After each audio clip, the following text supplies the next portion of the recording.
Good morning all of you. Principle of business organization, व्यवसाय संघटनेची मूलतत्वे या विषयाचा नेक्स्ट टॉपिक आपण पाहणार आहोत. Indian business in new millennium. बरोबर आहे.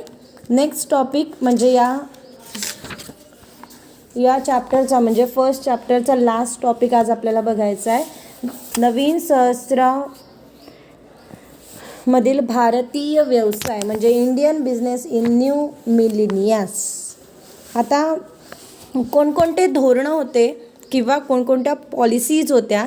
फॉर एक्झाम्पल 3 पॉलिसीज होत्या इंडियन बिझनेस इन न्यू मिलेनियसच्या. कोणत्या 3 पॉलिसीज होत्या तर एक लिबरलायझेशन, प्रायव्हेटलायझेशन आणि ग्लोबलायझेशन म्हणजेच उदारीकरण, खाजगीकरण आणि जागतिकीकरण. आता सगळ्यात महत्त्वाचं म्हणजे लिबरलायझेशन, प्रायव्हेटलायझेशन आणि ग्लोबलायझेशन. हे 3 डेफिनेशन आपल्याला माहिती आहे का, आपण ते पाहूया सगळ्यात पहिले. तर सगळ्यात फर्स्ट म्हणजे liberalisation or economic liberalisation is the process of taking step for reducing or those economic policy rules administrative control etcetera that the economic development and adopting those policy rules, procedures and measures that promote the economic development of the country. उदारीकरण किंवा आर्थिक उदारीकरण ही एक प्रक्रिया असून जी आर्थिक धोरणं, प्रबंधकीय नियंत्रण जी आर्थिक विकासास बाधा आणतात ती कमी करणे आणि ती पूर्णपणे स्वीकार करून त्याऐवजी देशासाठी अथवा धोरणांचा, नियमांचा व कार्यपद्धतींचा स्वीकार करणे जे देशाच्या आर्थिक विकासात हातभार लावतील, त्याला म्हटलं जातं उदारीकरण. आता याच्यामध्ये व्यवसाय म्हणजेच आपला काय आहे तर बिझनेस. तर बिझनेससाठी याचे बेनिफिट्स काय आहे लिबरलायझेशनचे ते आपण पाहणार आहोत. तर बेनिफिट्सचा जर आपण विचार केला तर औद्योगिक लायसन आणि कोटाराची पद्धती संपुष्टात आली, त्यामुळे व्यवसायाची स्थापना करणे सहज सोपे झाले. त्यानंतर नेक्स्ट आहे सार्वजनिक क्षेत्रातील व्यवसायांच्या स्थापनेचा मार्ग सोपा झाला. सार्वजनिक क्षेत्रातील उपक्रमातील कार्यक्षमता वाढवण्याचा त्यांचे खाजगीकरण केले. आयात निर्यातीवरील प्रबंध उठवले किंवा सैल केले. विदेशी विनिमय नियंत्रण सैल केले. सार्वजनिक क्षेत्रातील व्यवसाय भांडवल बाजारातून आपले भांडवल गोळा करू शकतील. खाजगी क्षेत्रातील कंपनीला भांडवल गोळा करण्यास स्वातंत्र्य दिले. वित्तीय क्षेत्राला प्रामुख्याने बँकिंग क्षेत्राला त्यांच्या कार्यपद्धतीत मोकळीक दिली. भारतात विदेशी गुंतवणुकीवरील निर्बंध सैल केले. आता विदेशात आपले भांडवल गुंतवू शकणार आहेत. कंपनी संदर्भातील सर्व आर्थिक क्षेत्रात प्रतिस्पर्धेला विकसित करणे. MNC आणि मोठ्या कंपनीतील गुंतवणुकीला मर्यादा वाढवून टाकण्यात आल्या. प्रबंधकीय मूल्य पद्धती बंद करण्यात आली. कर पद्धती आणि कार्यपद्धतीत सलगीकरण अवलंब केला. कराच्या दरात कमी केलं. करात सूट, सवलत आणि कर सुट्टी इत्यादी बाबतीत सूट दिली. प्रबंधनात कर्मचाऱ्यांचा सहभाग वाढवला. आता आपण पाहतोय की नेक्स्ट पॉलिसी आपल्याकडे काय आली आहे तर GST आली आहे. म्हणजे सुरुवातीच्या काळामध्ये आपल्याला ज्या वेगवेगळ्या प्रकारचे कर दिले गेले तर त्याच्यामध्ये आता नेक्स्ट आपण आणलेला आहे GST म्हणजे for example goods service tax. आता गुड्स सर्व्हिस टॅक्स जेव्हा आणला तेव्हा त्यावेळेला आपल्याला डायरेक्टली कंपनीमधूनच आपण काय केलं तर डायरेक्टली कंपनीमधूनच आपण याला GST प्रोव्हाइड केला. बरोबर आहे प्रॉडक्टवर. मग त्या वेगवेगळे जे हे असतील त्यानुसार आपण GST कॅल्क्युलेट केला जातो आहे. मग आता वेगवेगळे कोणते प्रोडक्ट असतील तर GSTचे हे 4 ते 5 स्लॅब झाले. मग कोणते 4 ते 5 स्लॅब असतील? एक तर 0% आहे, 5% आहे, 14% आहे, 28% आहे. अशा वेगवेगळ्या प्रकारच्या स्लॅब थ्रू आपल्याला GST हा कॅल्क्युलेट केला जातो. म्हणजे उदारीकरणामध्ये किंवा खाजगीकरणामध्ये, ग्लोबलायझेशनमध्ये आपल्याला जे नवीन नियम धोरणं ठरवून दिले त्यामुळे बिझनेसला भविष्यामध्ये आपल्याला फायदा होणार आहे. असे वेगवेगळे धोरण ठरवून आपण आपला बिझनेस हा मोठ्या लेवलला घेऊन जायचा आहे. म्हणजेच ज्या बिझनेसमुळे आपल्याला इन फ्युचर डेटला काहीतरी फायदा होणार आहे. नेक्स्ट आपण पाहूया खाजगीकरण म्हणजेच प्रायव्हेटलायझेशन. आज आपण बघतोय देशामध्ये सर्वात दूर प्रायव्हेटलायझेशन होतं आहे. सगळं प्रायव्हेट होऊन राहिलेलं आहे. बरोबर आहे. आता प्रायव्हेट होणं म्हणजे काय? तर प्रायव्हेटलायझेशन म्हणजे एका व्यक्तीकडे, एका क्षेत्राकडे, एका संस्थेकडे त्याचे सर्व अधिकार आणि नियंत्रण केले जातात. त्याला म्हणतात खाजगीकरण.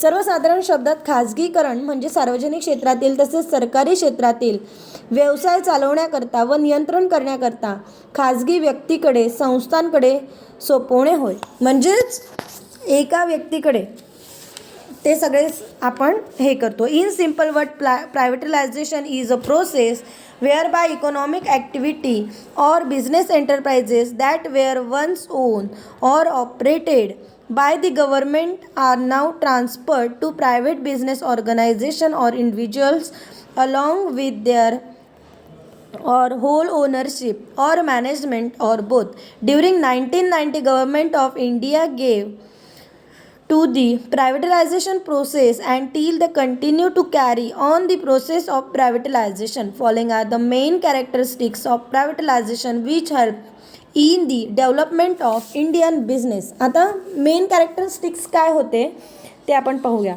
मेन कॅरेक्टरिस्टिक म्हणजेच काय, त्याची वैशिष्ट्ये पाहिजे आपल्याला. सगळ्यात फर्स्ट पाहूया खाजगीकरणाची वैशिष्ट्ये ज्यांच्यामुळे भारतीय व्यवसायाचा आपल्याला विकास होण्यास मदत झालेली आहे. मग काय काय झालेलं आहे? तर सगळ्यात फर्स्ट झालं fair competition of economic activities of the nations, म्हणजे देशाच्या आर्थिक विकासात दत्तक संगोपनाच्या विकासास हातभार लागलेला आहे आपल्याला. त्याच्यानंतर नेक्स्ट आहे promote free flow of capital amount nations of the world and globalize the business activities, जागतिक स्तरावर आणि व्यवसायाच्या जागतिक क्रियांवरील भांडवलाचा प्रवाह मुक्त करणे. Next attract private resources for economic development of the nations, राष्ट्राच्या विकासासाठी खाजगी आर्थिक संसाधने व्यावसायिक जगताकडे आकृष्ट करणे. नेक्स्ट आहे utilisation of national resources in entirely form, राष्ट्रीय संसाधनांचा पुरेपूर उपयोग करणे. To promote the people, next to promote the people ownership in economic activities in place of public ownership, सार्वजनिक मालकीच्या जागेवर व्यावसायिक क्षेत्रात खाजगी मालकी प्रस्थापित करणे. Next to improve performance of the industry and services through their deregulation and reservation, व्यवसायातील अनावश्यक असणारी नियंत्रणे उठवून त्यांच्या कार्यप्रणालीत विकास घडवून आणणे. To modernization and upgrade public enterprises, म्हणजेच व्यवसायात सार्वजनिक व्यवसायात आधुनिकता आणि आधुनिक बनवले. आज आपण पाहतोय की एखादा बिझनेस आपल्याला करायचा आहे तर आपण मोबाईल थ्रू किंवा ऑनलाईन शॉपिंग अशा प्रकारे आपण जास्त प्रेफरन्स आपल्याला दिसतो आहे. म्हणजे डायरेक्टली कंपनी किंवा मॅन्युफॅक्चरर डायरेक्टली काय करत आहे की प्रोडक्ट यूज करून राहिले, बरोबर आहे. जेणेकरून आपल्याला काय होतं आहे की डायरेक्ट मॅन्युफॅक्चरर हा कस्टमरला अपॉइंट होतो आहे. नेक्स्ट आपण पाहणार आहोत, नेक्स्ट पाहिजे आपल्याला ग्लोबलायझेशन म्हणजेच जागतिकीकरण आणि नवीन भारतीय व्यवसाय. मग आता याच्यामध्ये आपल्याला मेन टॉपिक्स कोणते कोणते, सगळ्यात फर्स्ट आपण ग्लोबलायझेशन पाहू. ग्लोबलायझेशनमध्ये फर्स्ट पाहायचं आहे one of the most important development is the globalization of business. Globalization refers to the process of integration of the world into one huge market.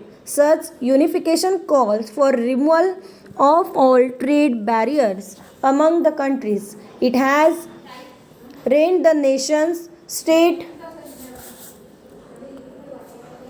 Globalization is a term that refers to increased global connectivity in the economic, social, technological, culture, political and ecological. It is the process by which the experience of everyday life is becoming standardization around the global means world.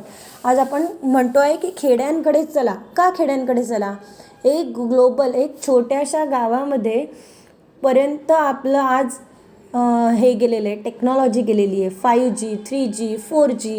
आज खेडेगावामध्ये लहान लहान मुलंसुद्धा online lectures करताना आपण पाहून येतो. आपण स्वतः नांदुऱ्या शहरात राहतो आहे, गावात राहतो आहे, पण आपल्यासोबतच्या मैत्रिणी शेतात जाऊनसुद्धा आज ऑनलाईन लेक्चर्स करताना दिसून येत आहे. बरोबर आहे ना. ग्लोबलायझेशन म्हणजे खेड्यांकडे चला हा ग्लोबलायझेशनचा एक मोटो होता. आता आपण बघतोय की याच्यासाठी एक बेस्ट एक्झाम्पल मी तुम्हाला सांगू शकेल. आता नुकतंच युनेस्कोने एक टीचर्सला अवॉर्ड केलं होतं. बरोबर आहे. टीचर्स तुम्ही सगळ्यांनी ऐकलं असणार की टीचर्सला अवॉर्ड केलं होतं. कुठले होते ते शिक्षक? CBSEचे, कॉन्व्हेंटचे तर नाही, ते जिल्हा परिषदचे शिक्षक होते. की आज आपण त्या शाळेमध्ये शिकायला जात नाही. खूप म्हणजे मी सांगते की गावांमध्ये आपण जिल्हा परिषदेच्या शाळेमध्ये शिकायचो किंवा शिकत होते. काही काही विद्यार्थी अजूनही शिकत असतील तुमच्यासारखे, की जे आता आधी गावात शिकत होते जिल्हा परिषदेच्या शाळेत, मग आता शहराकडे येत आहे. म्हणजे जी फॅसिलिटी आज तुम्हाला शहरात मिळते आहे तीच तुम्हाला गावामध्ये अवेलेबल झाली आहे. हे कशामुळे झालं आहे? तर ग्लोबलायझेशनमुळे झालं आहे.